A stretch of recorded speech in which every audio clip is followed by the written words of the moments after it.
Full Measure has learned the FDA is planning a public meeting as it grapples with a little-known but serious risk from a common medical procedure, MRIs. The danger comes from an injected chemical agent, a heavy metal called gadolinium, used to enhance the images. Doctors used to think it was quickly expelled from the body. It turns out that's not always the case, and it makes a small percentage of people very sick, as it did the wife of American icon Chuck Norris. I just heard that still small voice deep inside of me that said, Gina, your body is dying. And I walked out of the bathroom and he just took one look at me and he knew I'm about to lose my wife. You took one look at her. What did you see? I saw death in her eyes. I saw her dying. And I said, you know, I've got to do something. For Chuck Norris and his wife, the nightmare began when Gina had 3 MRIs in 1 week to evaluate her rheumatoid arthritis. The MRIs triggered a cascade of mysterious health issues that nearly killed her. I was in the emergency room for like 5 or 6 nights in a row, and the symptoms had continued to get worse and worse. And by the 4th, 5th, 6th night, the burning just kept traveling, and I would go in and they'd say, well, what's wrong with you? And I'm like, I don't know, I don't feel good, and I'm burning. That's all I can tell you is I'm burning all over. I feel like I have acid everywhere in my tissues. I'm on fire.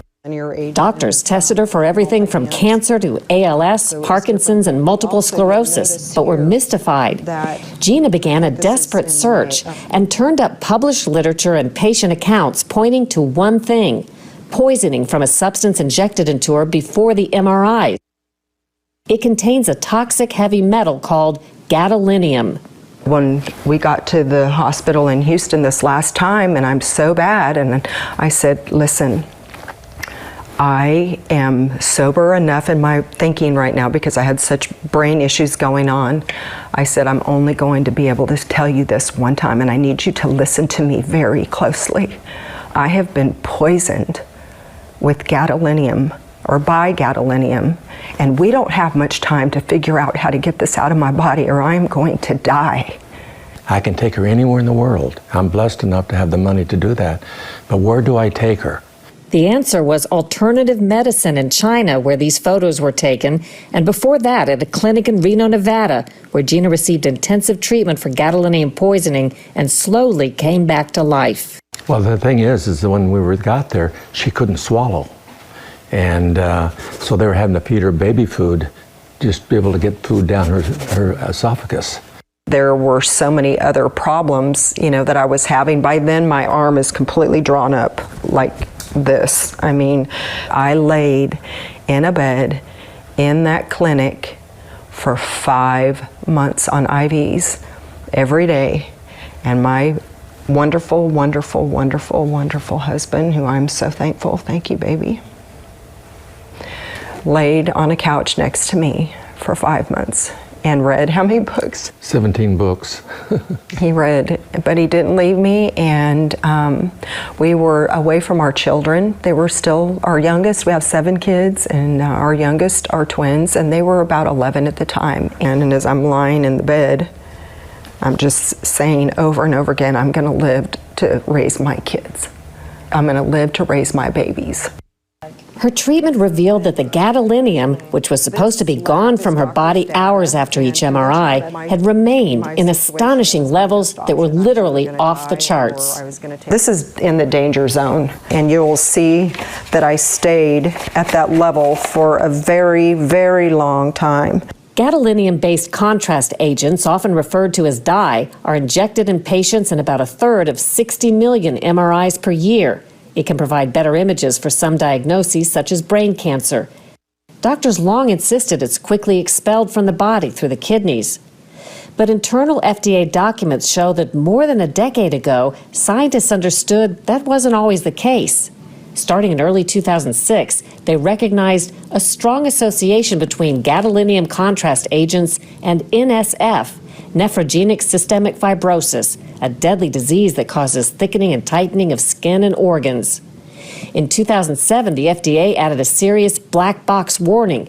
It said the only patients at risk were those with weak kidneys who were unable to eliminate the gadolinium. The problem is, a lot of people getting very sick didn't have kidney issues. Gina was one of them.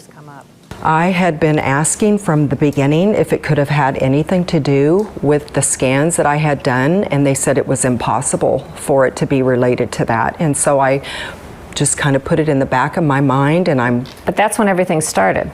it made perfect sense that it was somehow related, and they just either, again, out of maybe ignorance, I know that's a strong word, or they just don't want to admit it because they don't know how to treat it, or it would open up a whole big can of worms.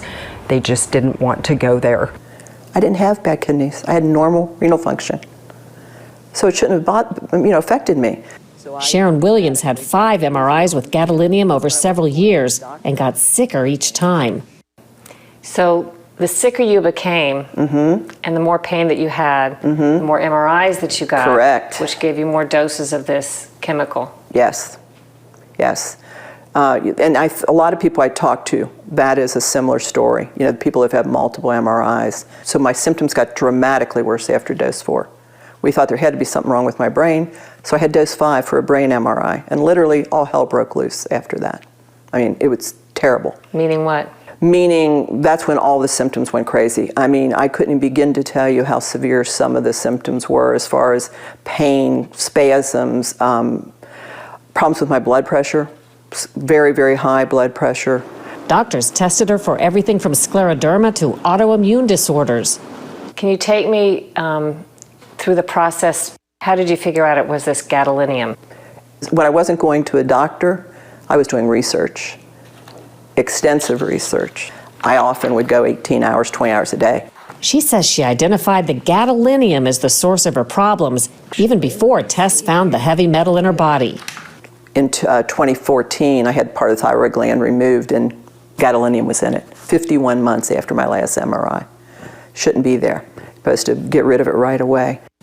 In 2015, for the first time, the FDA issued an alert about gadolinium lingering in patients without kidney problems, like Gina and Sharon, but downplayed any risks. Recent studies conducted in people and animals have confirmed that gadolinium can remain in the brain, even in individuals with normal kidney function. Available information does not identify any adverse health effects.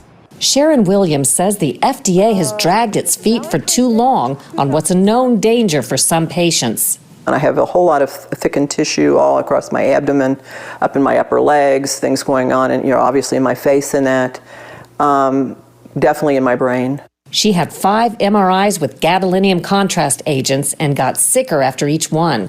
Starting in 2012, she began sending the FDA all the research she'd found showing the possible health risks of gadolinium.